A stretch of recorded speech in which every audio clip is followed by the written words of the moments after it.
Olá, sejam todas e todos bem-vindos ao canal Filosofia da Psique e hoje com mais um áudio para vocês. Eu sou João Vitor Verobleski, o principal responsável pelo projeto Filosofia da Psique.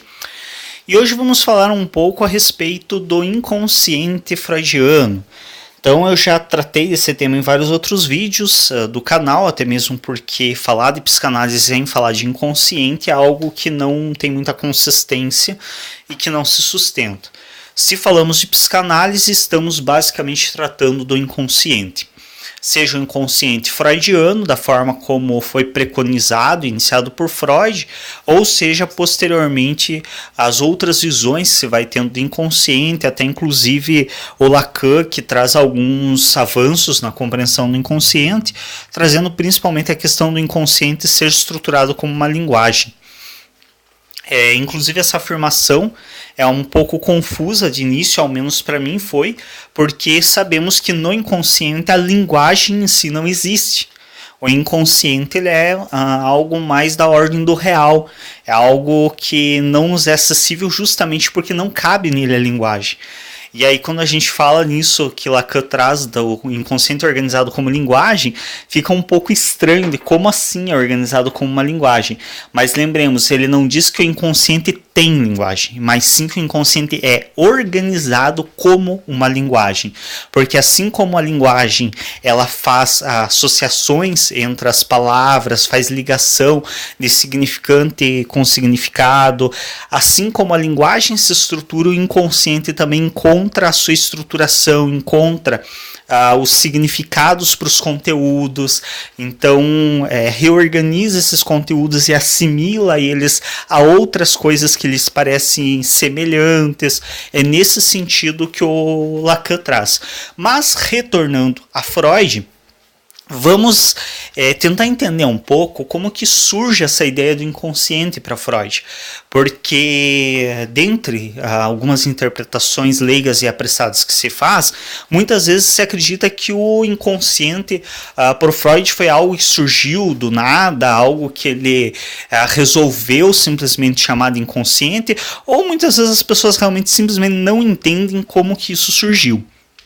Para isso, temos que retomar o período em que Freud estudou com Charcot, Jean-Martin Charcot, um grande médico e professor da França, que era responsável por um hospital que possuía em torno de 5.000 pacientes, então era um hospital gigantesco, onde havia uma ala com grande, imenso número de pacientes histéricos, e o Jean-Martin Charcot fazia experimentos com esses pacientes histéricos, boa parte desses experimentos envolvendo a questão da hipnose, e nesse sentido o Charcot ele descobriu que era possível retirar o sintoma do paciente em transe e depois que o paciente despertava do transe hipnótico, acabava retornando o sintoma.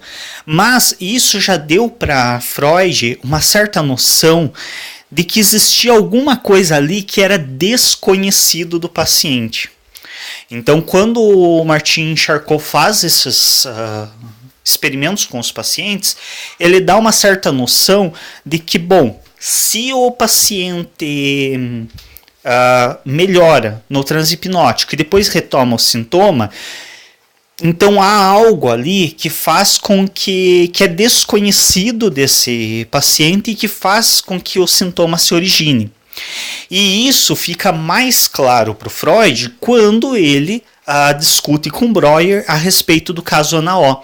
Então, quando ele discute com o Breuer a respeito da paciente Ana O, ele começa a entender que naquele movimento hipnótico que o Breuer fazia com a paciente, ela lembrava coisas que até então ela não tinha acesso, como no clássico exemplo do cão da dama de companhia, que a Ana O por um bom tempo passa sem poder beber água, porque ela não sabia até então porque ela só conseguia se hidratar com o consumo de frutas.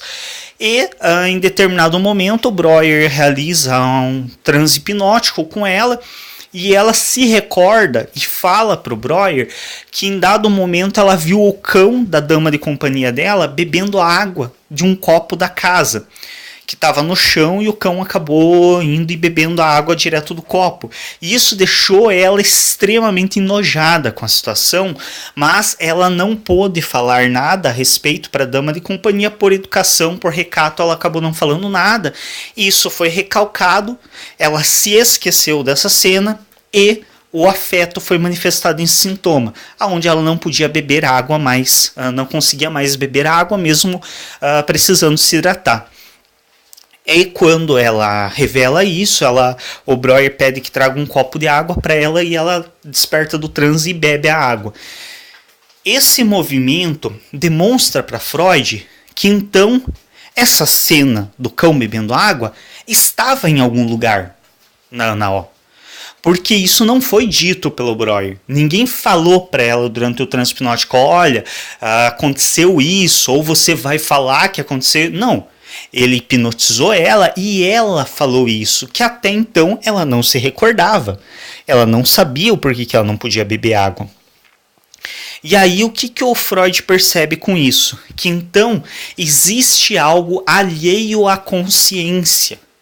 Existe alguma coisa, e claro, ele mesmo afirma, isso não foi preconizado por ele, já haviam discussões, mas não eram discussões em nível científico, eram discussões mais de um nível romantizado pelos poetas, ou de um nível mais, digamos, um pouco, talvez para usar um termo mais contemporâneo, um pouco alucinado dos filósofos.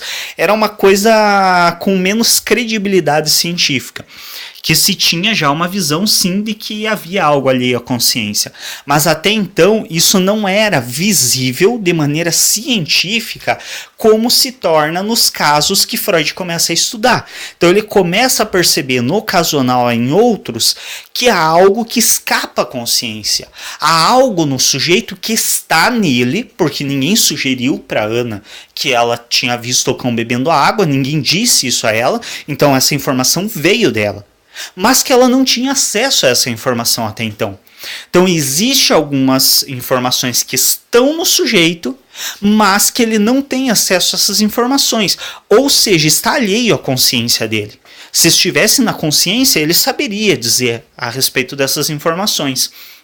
Nessa análise, Freud percebe essa certa divisão da consciência, que de início é exatamente desse modo que ele nomeia. Então, inicialmente, o Freud ele não se refere a um inconsciente, ele se refere a uma divisão da consciência. Então, existe uma consciência que se manifesta e existe uma consciência que não consegue ser manifestada. Uma consciência que o sujeito não consegue nem mesmo se lembrar que tem. E aí, com o passar do tempo, ele vai explorando, estudando melhor isso, vai compreendendo o movimento desses conteúdos que escapam à consciência do sujeito, vai entendendo mais sobre esse funcionamento psíquico do sujeito, e aí sim ele formula o que é chamado da primeira tópica, que é a ideia de que existe então uma consciência, que é algo imediato, algo que o sujeito tem acesso e está utilizando naquele momento, como por exemplo isso que eu estou falando nesse momento, que eu estou pensando, é algo imediato, consciente. Existe um pré-consciente, ou seja, coisas que eu pretendo falar e que já passou pela minha cabeça, que eu tenho acesso rápido e fácil, mesmo que nesse momento específico não estejam no meu pensamento. E existe um inconsciente, algo completamente alheio e desconhecido de mim, e que nesse momento estão presentes em mim. Então o inconsciente ele se faz presente. E aí também uma das críticas dos psicanalistas, a ideia de um inconsciente como algo profundo, algo distante. Não, o inconsciente ele está presente o tempo todo. Ele simplesmente não é reconhecido, porque ele não é acessível diretamente, devido ao fato de a linguagem não entrar nele e nós basicamente vivermos em função da linguagem. Então nós nos comunicamos pela linguagem, nós organizamos nosso pensamento pela linguagem, e por isso nós não conseguimos ter acesso direto ao inconsciente, porque nele não cabe a linguagem. Porém, cada vez que eu falo, cada intervalo que eu dou, cada palavra que eu tropeço, cada palavra que eu erro, cada silêncio que eu faço em um momento que não era esperado eu fazer silêncio, tudo isso revela coisas do meu inconsciente.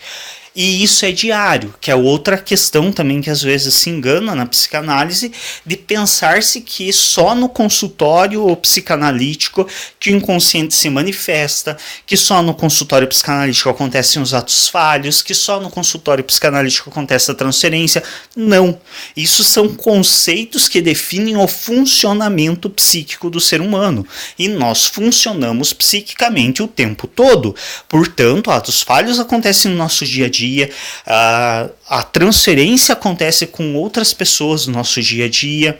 Um exemplo clássico de transferência fora do setting terapêutico é aquele momento em que você conhece uma pessoa e aí a pessoa parece super legal, você parece que criou um vínculo de amizade quase instantâneo com a pessoa, que vocês vão ser amigos pro resto da vida. Aí passa menos de uma semana, acontece alguma coisa que te decepciona completamente com aquela pessoa e você nem volta a falar mais com ela. Isso é um exemplo claro de transferência e quebra da transferência fora do espaço terapêutico, fora do setting terapêutico. Então, o que aconteceu? Você transferiu para essa pessoa sentimentos que você tinha por outra. Você não conhecia ela bem o suficiente para no primeiro, segundo dia, você já achar que é amigo pessoal desse sujeito, dessa pessoa pelo resto da vida. Não. Você não tem como criar um vínculo tão intenso em poucas horas. Dificilmente. Você não sabe nada sobre a personalidade daquela pessoa, você não sabe sobre a história de vida dela, você não sabe como que ela se posiciona diante das coisas.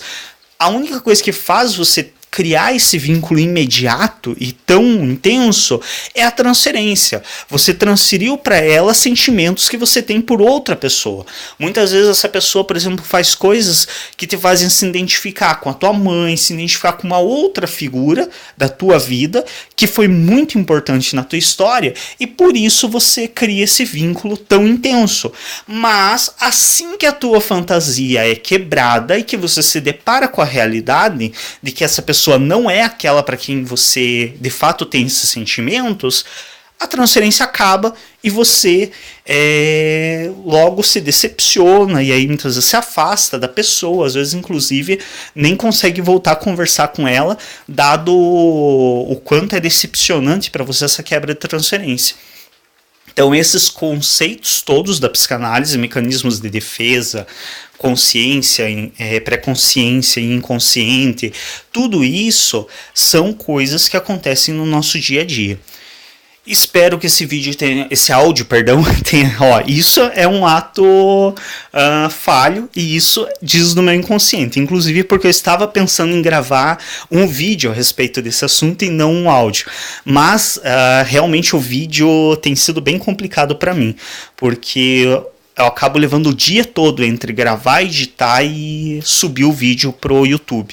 Então, para mim é muito mais rápido e fácil gravar em forma de áudio. Apesar de eu gostar pessoalmente de fazer vídeos, mas são um pouquinho mais complicados. Espero que esse áudio tenha sido útil para vocês. Se não for inscrito ou inscrito no nosso canal, se inscreve, clica em gostei, nos ajuda a divulgar o material. Lembrem-se sempre disso, eu sempre digo, não adianta o pessoal depois às vezes fica se lamentando, tinha um material bom, tinha um canal bom, mas acabou pararam de postar, porque realmente se não tem um incentivo, se as pessoas não divulgam, não ajudam, a gente vai desanimando com o tempo, porque você, querendo ou não, eu sempre digo, eu faço o material, conteúdo, para que chegue às pessoas. Se não fosse para chegar, eu não postaria em público. Então nos ajudem a divulgar, enviem por rede social para quem vocês sabem que tem interesse pelas temáticas que nós trabalhamos. E é isso. Até um próximo vídeo ou áudio.